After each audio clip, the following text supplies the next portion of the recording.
राज्यामधील लोकांना ज्या शासनाने ज्या योजना आखून दिलेल्या आहेत त्याचा उपयोग सर्वसामान्य आणि गरीब लोकांना झालेला आहे। वयश्री योजना असेल, लाडकी बहीण असेल, शेतकऱ्याचं वीज माफ असेल, या अनेक विविध प्रकारच्या घोषणा आणि महाराष्ट्राचे मुख्यमंत्री माननीय एकनाथ शिंदे साहेबांनी या महाराष्ट्रामध्ये अत्यंत चांगल्या पद्धतीनं या योजनाचा सर्वसामान्याला उपयोग होईल असं काम माननीय उपमुख्यमंत्री अजितदादा, उपमुख्यमंत्री देवेंद्र फडणवीस साहेब यांनी या महाराष्ट्राच्या सामान्य लोकांना मग रेशन मोफत असेल।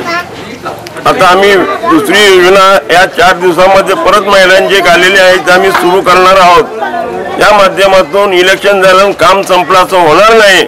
सर्वसामान्य लोकांना या महायुतीच्या बाबतीमध्ये गरिबांच्या योजना लोकांपर्यंत पोहोचवण्याचा आम्ही प्रयत्न करणार आहोत। म्हणून आज या ठिकाणी देवेंद्र कोटे यांची जवळजवळ 38,000च्या वर जो लीड मिळाला त्यावरून महायुतीच्या कामाच्या संदर्भातला लाडक्या बहिणींना मिळालेला निधीचा चांगल्या पद्धतीने उपयोग झाला। म्हणून देवेंद्र कोटेंना आम्ही सांगत होतो की आपण येणार, फक्त लीड किती वाढवायचं आपल्याला एवढंच बघायचं आहे। त्याप्रमाणे आमची इच्छा सर्वांची पूर्ण झाली एवढे या ठिकाणी सांगतो।